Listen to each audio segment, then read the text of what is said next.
Every 40 seconds, someone in the United States has a stroke. That means that during the duration of this talk, approximately 5 people will have suffered a stroke. If that is not alarming enough to you and you're still wondering why you should care about stroke, let's take into account how it affects us as a country, but how it affects us even greater here in Eastern North Carolina.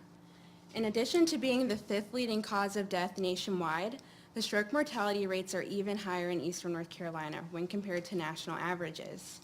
While these geographic disparities exist, ethnic disparities are even more substantial, as African Americans are twice as likely to have a stroke when compared to their European American counterparts. African Americans are also 60% more likely to suffer a second event within 2 years of their initial stroke. This is significant as recurrent strokes are more deadly and disabling when compared to initial strokes. With this in mind, we are using the novel approach of metabolomics, or studying small molecules such as sugars, fats, vitamins, and other metabolites in order to determine any differences seen between a group of recurrent African American individuals and non-recurrent African American individuals. The group of non-recurrent African American individuals were matched to the group of recurrent African American individuals on the basis of similar sex, age, and smoking status. Chemical analyses were then performed in order to determine the metabolite scores of 927 metabolites in their blood.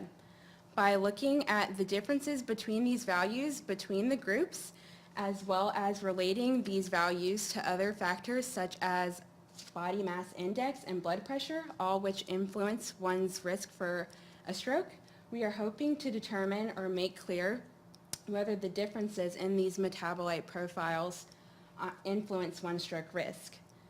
Since stroke is a multifactorial complex disease, metabolite scores only provide some insight, as other factors such as lifestyle and environment do contribute to the stroke phenotype or stroke as a disease itself. Preliminary data analysis does suggest mild segregation between the two groups, indicating that there are differences in the metabolite profiles between the recurrent and the non-recurrent stroke group. Knowing this, we hope to contribute to the field of precision medicine, or customizing healthcare based on one's needs.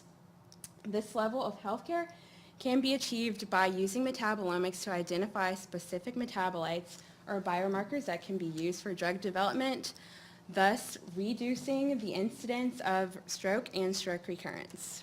Thank you.